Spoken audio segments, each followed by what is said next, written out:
사도신경으로 우리의 신앙 고백하겠습니다.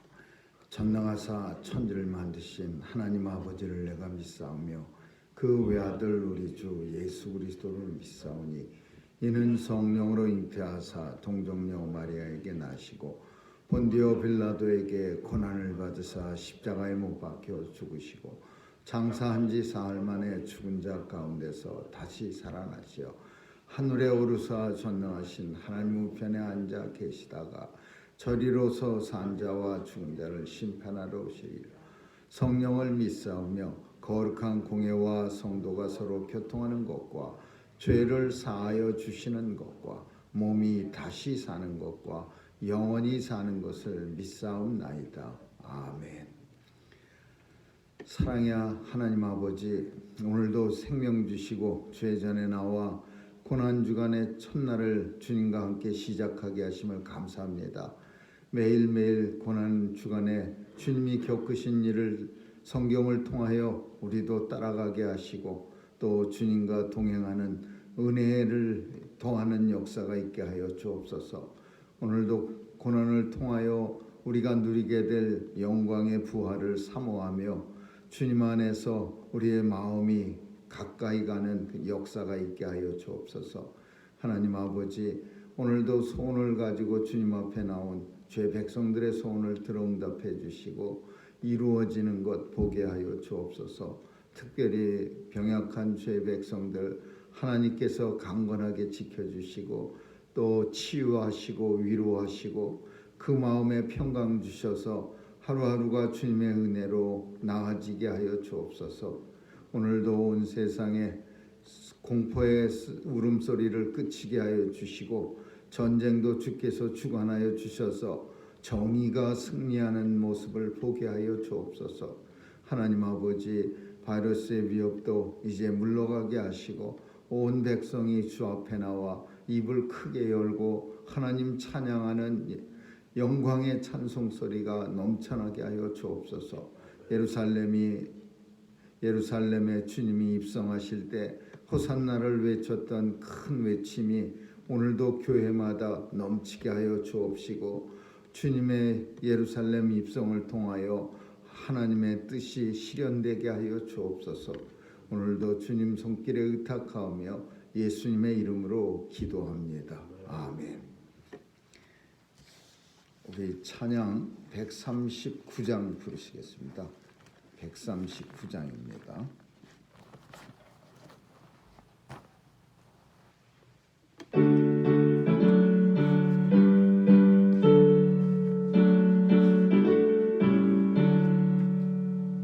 생명의 주여 면류관 받으시옵소서.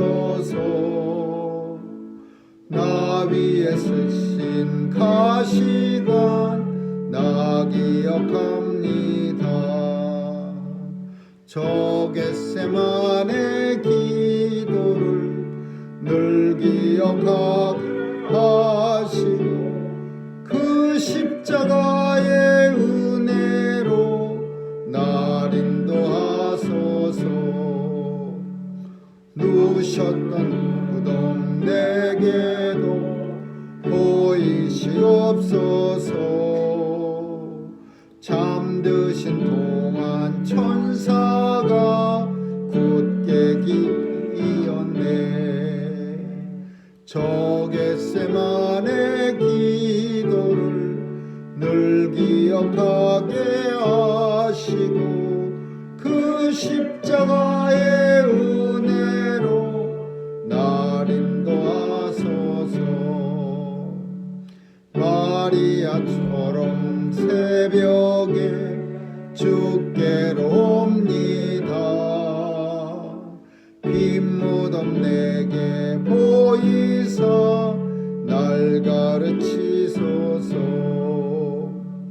저 겟세마네 기도를 늘 기억하게 하시고 십자가의 은혜로 날 인도하소서. 고난의 잔을 나 위에 다 마셨나이다. 나의 십자가 감당케 하소서. 저 겟세마네 기도를 늘 기억하게 하시고 그 십자가의 은혜로 날 인도하소서. 아멘. 하나님 말씀은 마가복음 11장 보겠습니다. 마가복음 11장 11절에서 25절까지 한 절씩 교대로 읽습니다. 마가복음 11장 12절에서 25절입니다. 12절입니다. 이튿날 저희가 베다니에서 나왔을 때에 예수께서 시장하신지라 멀리서 이스라엘인을 하나님과 만나는 것을 보시고 혹 나무에 무엇이 있을까 하여 가셨더니 가서 보신즉 잎사귀에 아무것도 없더라. 이는 무화과 때가 아니니라. 예수께서 나무에게 일러 가라사대 이제부터 영원토록 사람이 내게서 열매를 따먹지 못하리라 하시니 제자들이 이를 듣더라. 저희가 예루살렘에 들어가니라. 예수께서 성전에 들어가사 성전에서 매일날 자들을 내어 주시며 돈 바꾸는 자들의 상과 이를 파는 자들의 의뢰를 불러 주시며 아무나 기구를 가지고 성전 안으로 들어다님을 허치 아니하시고 이에 가서 이르시되 기록된 바 내 이름과 많이 기도하는 자들아 천천히 만나리라 하지 아니하였느냐. 너희는 강도의 구별을 만들었도다 하시되 대제사장들과 서기관들이 듣고 예수를 어떻게 멸할까 하고 꾀하니 이는 무리가 다 그의 교훈을 기이 여김으로 그를 두려워함일러라. 저희가 아침에 지나갈 때 무화과 나무가 뿌리로부터 마른 것을 보고 베드로가 생각이 나서 여호와를 약간 여겨서 전하신 무화과 나무가 말랐나이다. 예수께서 대답하여 저희에게 이르시되 하나님을 믿으라. 내가 진실로 너희에게 이르노니 누구든지 인상대로 들려 바다에 던지려 하며 그 말하는 것이 이룰 줄 믿고 마음에 의심치 아니하며 그대로 되리라. 그러므로 내가 너희에게 말하노니 무엇이든지 기도하고 구한 것은 받은 줄로 믿으라. 그리하면 너희에게 그대로 되리라. 서서 기도할 때 아무에게나 형제가 있거든 용서하라. 그리하여야 하늘에 계신 너희 아버지도 너희 영혼을 사하여 주시리라 하셨더라. 아멘. 거기까지 하겠습니다.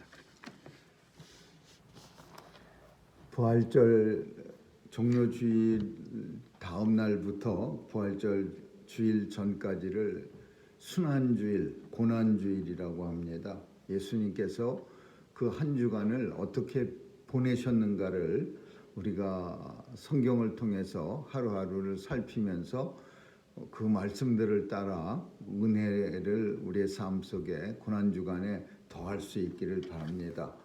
오늘은 주님이 첫날입니다. 우리처럼 월요일 날 주님이 이제 예루살렘에 입성하시고 베다니 시몬의 집에서 종려주일을 잠을 주무신 후에 이제 나서서 그 시몬의 집에서 나와서 이제 다시 예루살렘 성전으로 들어가시는 길입니다. 근데 주님이 들어가시면서 오늘 본문에 두 가지 사건이 같이 이렇게 시간차를 두고 설명을 하고 있는데 첫 번째는 아침에 아마 아무것도 드시지 않고 나오셔서 시장하셨는지 무화과 열매를 드시려고 무화과 나무를 살폈습니다. 근데 잎사귀만 무성하고 주님이 시장하시는데 드실 수 있는 열매가 하나도 열리지 않았습니다.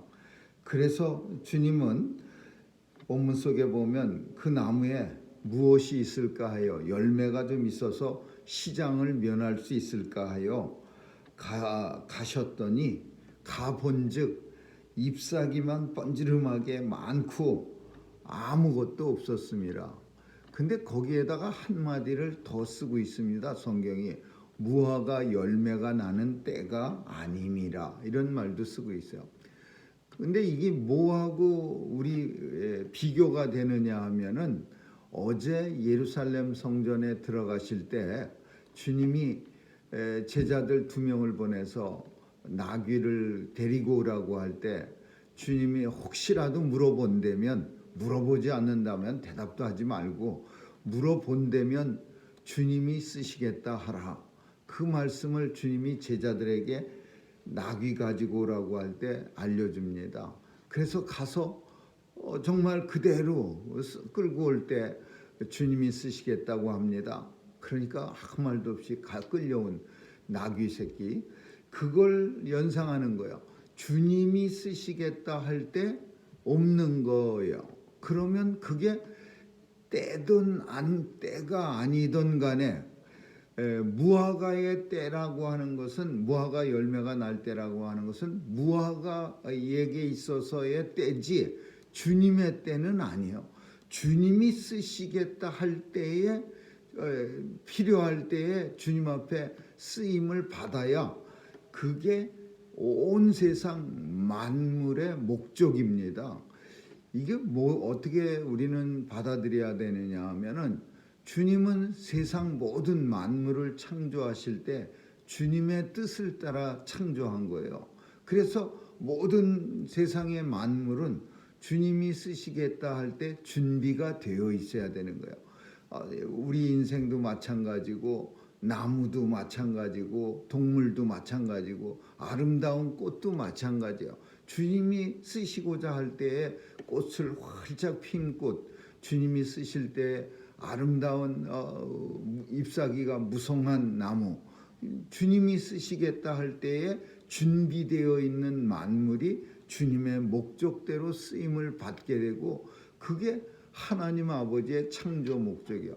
근데 주님이 쓰시겠다 할 때 아직 제가 준비가 안 됐는데요, 내 때가 아닙니다.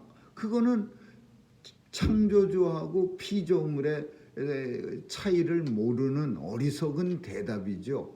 주님이 창조주고 피조물이, 우리는 주님의 손에 의해서 만들어진 존재야.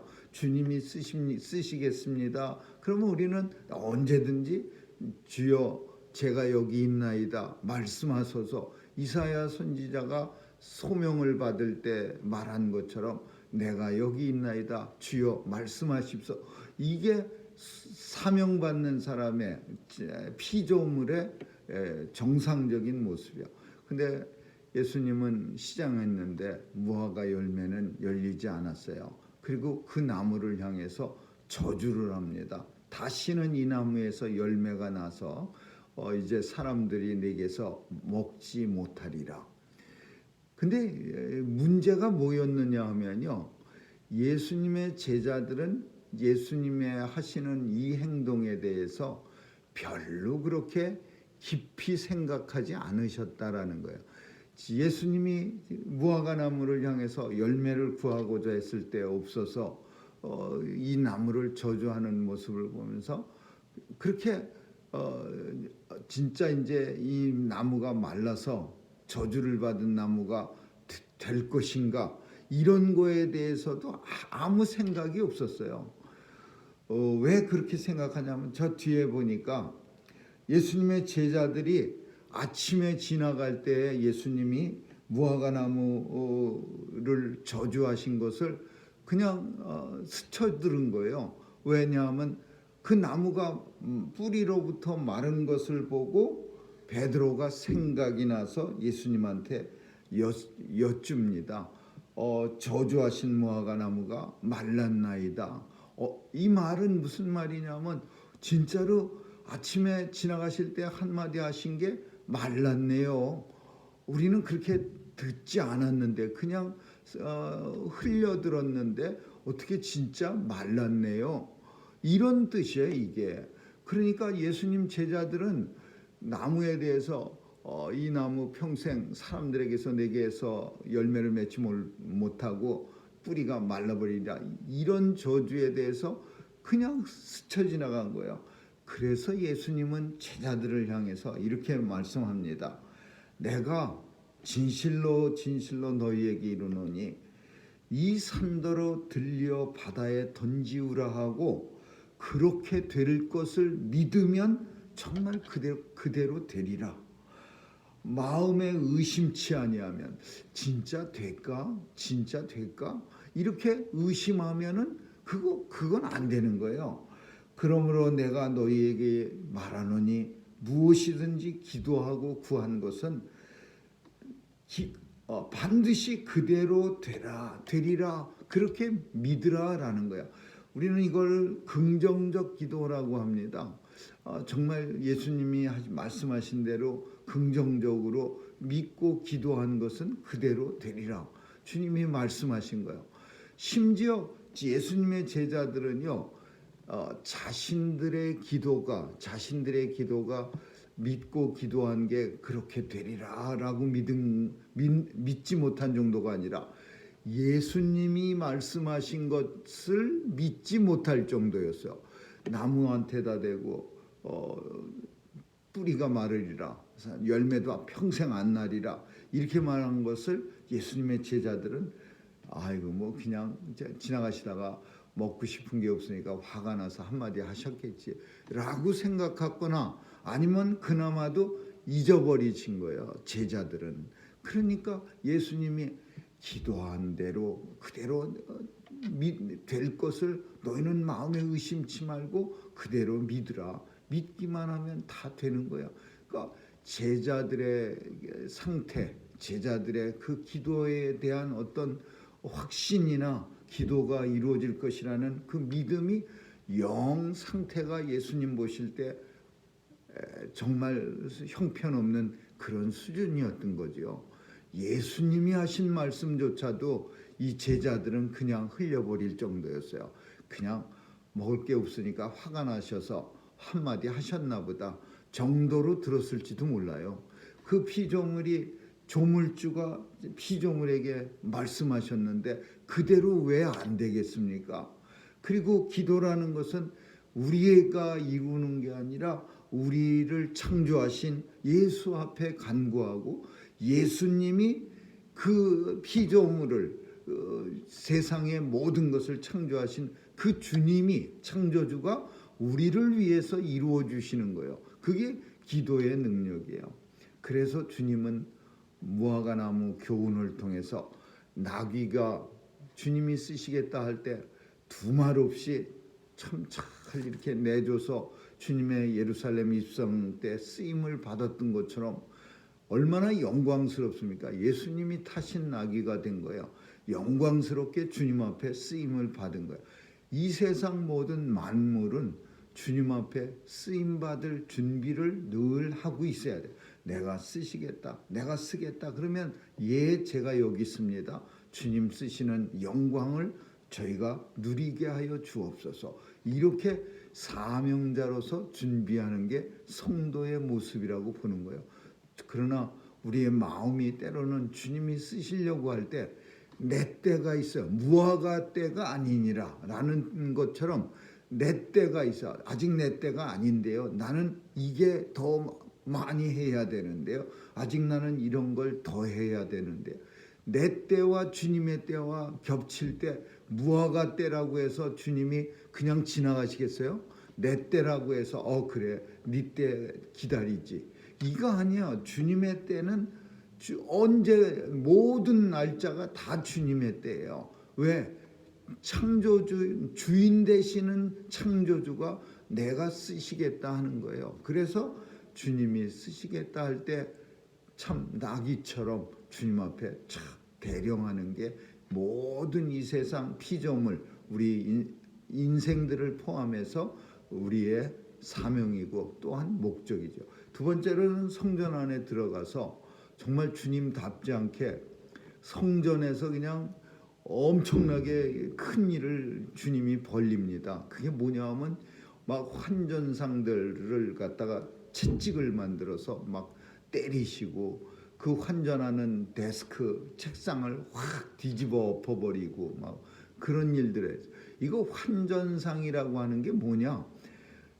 당시 사용되는 돈이 드라크마라고 하는 그 로마 카이저 시저 황제의 얼굴이 이렇게 나타나는 그 돈으로 이스라엘이 통용되고 있었어요. 근데 성전에 들어가려면 성전세를 바쳐야 돼요. 근데 성전세를 바치려면은 예수님이 옛날에 어떤 예수님을 갖다가 넘어뜨리려고 잡아가게 하려고 어떤 바리새인들이 찾아와서 이 돈이 이게 누구 겁니까? 그러면서 시저 황제 얼굴이 있는 돈을 보여줬어요. 그러니까 시저의 거 이게 누구냐? 그러니까 시저입니다. 시저의 것은 시저한테 바치고 하나님의 것은 하나님한테 바쳐라. 성전세는 로마 돈으로 바칠 수가 없어요. 유대 화폐로 바쳐야 돼. 유대 돈으로. 근데 이 돈을 바꿔주는 거예요. 근데 이게 이제 정상적인 화폐 단위로 바꾸는 게 아니라 폭리를 취하는 거예요. 왜? 정상적일 때는 유대 돈을 안 쓰거든요. 로마 돈을 써요. 다. 근데 성전 들어갈 때는 유대 돈이 필요해요. 그게 거룩한 돈이에요. 로마 돈은 시저 황제 얼굴이 있어서 못 써요. 그러니까 정상적인 가치로 바꿔주는 게 환전해 주는 게 아니라 이제 성전을 절기 때는 반드시 이스라엘 백성들이 들어가야 하니까 들어갈 때 성전세 내려면 유대돈 필요하니까 비싼 돈으로 유대돈 딴 데 쓸 데가 없는 돈이에요. 그걸 환전해 주는 거예요. 그래서 환전상이 필요하고 또 하나는 양을 가지고 들어가야 되는데 양도 팔아요. 양도 멀리서 원래는 자기들이 끌고 와갖고서 정성스럽게 동네에서부터 준비해서 가지고 와서 제사장이 잡아야 되는데 귀찮으니까 이제 예수님 때는 그냥 너도 나도 돈만 들고 와서 양을 갖다가 한 마리 사는 거예요. 그러면 그거 흥정하는 거예요. 교회 안에서 흥정해요. 이거 얼마예요? 막 다리도 한 다리가 쩔뚝쩔뚝하고 그런 양을 갖다 하나님 앞에 원래 정결하고 흠이 없어야 되는데 고장난 이 양은 제물로 드릴 수가 없는 거예요. 근데 그런 양도 가져다가 야 이거 싸게 될 테니까 사세요. 그러면서 거래하는 거야.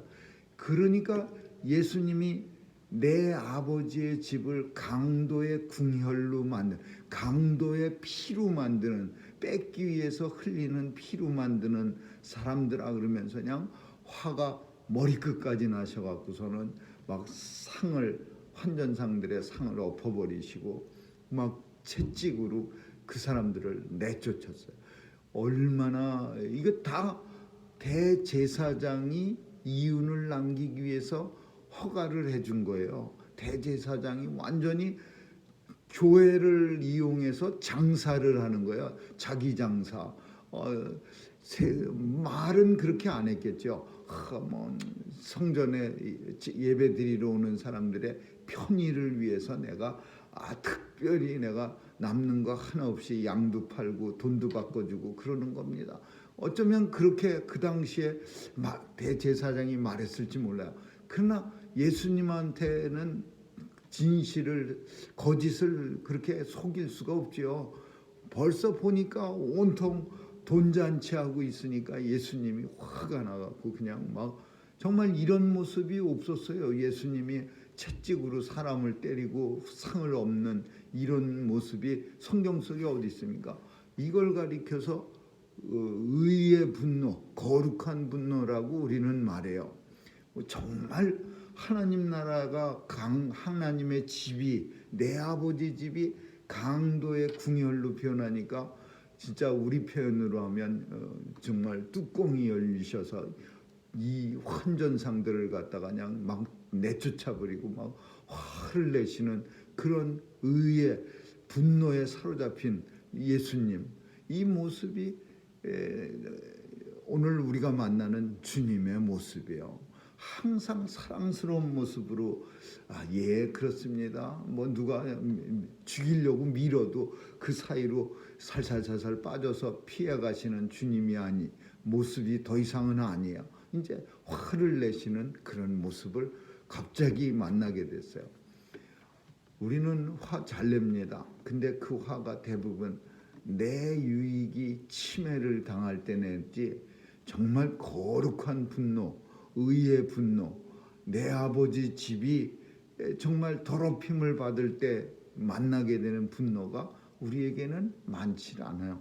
우리도 세상에서 정말 분노를 우리가 내야 할 때가 있다면 그때가 언제냐 하면은 내 하나님 아버지가 모욕을 당한다든지, 내 믿음이 상대로부터 모욕을 당한다든지, 또 내 아버지 집이 정말 더럽혀진다든지, 그럴 때 우리도 분노를 느껴야 되는 거예요.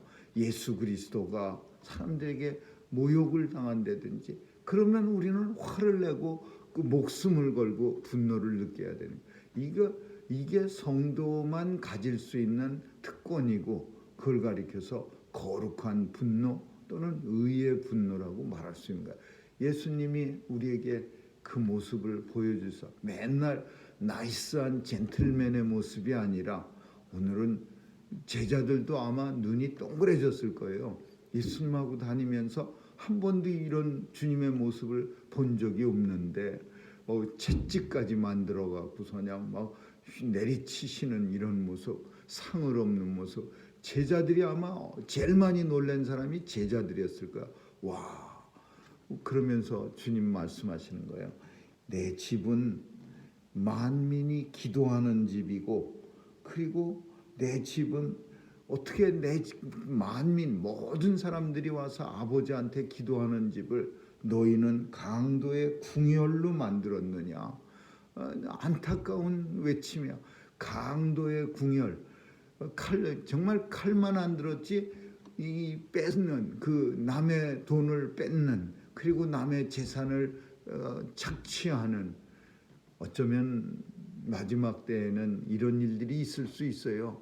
칼만 안 들었지 선량한 사람들의 그 재산을, 그리고 그들이 가진 것들을 착취하는, 마치 요즘도 어떤 이단들이 참 어리석은 사람들이, 물론 그 이단을 쫓아가는 사람들이겠지만, 이단을 쫓아갔다가 모든 재산을 잃고 패가 망신하고, 그리고 정말 막 자식과 헤어져 갖고서 부모가 이단에 빠지고, 또는 자식이 빠져갖고 막 그 가끔 TV 같은 데 보면 그냥 내 자식 찾아달라 그러고 내 부모를 빼달라 그러고 울고 있는, 이게 강도의 궁혈 아니고 뭐겠습니까? 칼 들어야 강도입니까? 그 말로서 그 다른 사람들을 갖다가 그렇게 갖고서 아프게 만드는 이런 일들이 나타나게 되는데, 그게 마지막 때에 교회가 부패할 때 나타나는 일이라고 볼 수 있는 거죠. 아무쪼록 오늘은 주님이 월요일 첫날에 성전에 들어가서 거룩한 분노를 나타내셨고, 그리고 주님의 성전 정화 운동, 성전을 깨끗게 하시는 주님, 성전을 정화하게 하시는 그런 주님의 모습. 두 번째로는 주님이 쓰시고자 할 때 준비되지 못한 무화과 나무에 비참한 최후, 그리고 제자들의 기도에 대한, 주님에 대한 믿음이 없는 그런 모습, 세 모습을 통해서 우리에게도 은혜를 주십니다. 아무쪼록 오늘도 주님이 쓰시고자 할 때 준비되어 있는 우리가 되고, 또 하나님 나라를 위해서 내 욕심 따라 내는 화만 아니라 하나님 나라를 위해서도 분노를 낼 수 있는 그런 저와 여러분 될 수 있기를 주님의 이름으로 축원합니다. 기도하겠습니다. 좋으신 하나님 감사합니다. 오늘도 강도의 궁혈로 변해가는 세상을 바라보면서 분노하신 주님처럼 우리도 하나님 나라가 더 정결하고 거룩해지기를 소원하는 그런 의가, 분노가 우리에게 있게 하여 주옵소서. 오늘도 아버지여, 우리가의 기도가 반드시 이루어질 것을 믿고 하나님 앞에 그대로 기도할 수 있는 그런 믿음의 기도가 우리에게 있게 하여 주옵소서. 또 주님 앞에 언제든지 쓰실 수 있도록 준비되어 있는 우리의 삶이 되게 해 주옵소서. 감사드리며 예수님 이름으로 기도합니다. 아멘. 주기도문으로 마치겠습니다. 하늘에 계신 우리 아버지여, 이름이 거룩히 여김을 받으시오. 나라의 임하옵시며 뜻이 하늘에서 이룬 것 같이 땅에서도 이루어지이다. 오늘 우리에게 일용할 양식을 주옵시고 우리가 우리에게 죄 지은 자를 사하여 준 것 같이 우리의 죄를 사하여 주옵시고 우리를 시험에 들게 하지 마옵시고 다만 악에서 구하옵소서. 대개 나라와 권세와 영광이 아버지께 영원히 있사옵나이다. 아멘.